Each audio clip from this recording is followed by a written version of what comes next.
emas-emas juga, zakat jangan lupa bayar. Ramai orang takut nak mula simpan emas sebab takut nak bayar zakat suatu hari nanti. Syarat utama untuk kita nak keluarkan zakat emas ni ada dua. Yang pertama sekali, kalau tuan-puan dah cukup simpanan emas tu sebanyak 85 gram ke atas. Dan syarat yang keduanya, tuan-puan cukup tempoh simpanan tu selama 1 tahun. Kalau tuan-puan simpan hanya 1 dinar emas ni selama 1 tahun, tak wajib lagi untuk keluarkan zakat emas. Tapi kalau dah ada 85 gram, dah ada 100 gram dan simpan selama 1 tahun, cukup 1 tahun tuan-puan kena keluarkan zakat emas. Untuk kiraan zakat ni sangat mudah. Tuan-puan ada 85 gram emas, darab dengan harga emas masa hari ni. Lebih kurang RM636 untuk 1 gram. So, totalnya adalah RM54,000 lebih. Bermaksud tuan-puan ada simpanan emas yang banyak, RM54,000.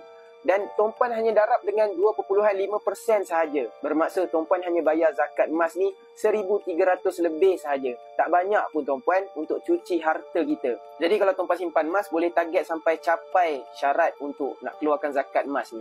Yang mana berminat nak mula simpan emas, tuan-puan boleh isi sahaja form dekat bawah ataupun boleh terus rujuk sahaja pin video dekat profil saya.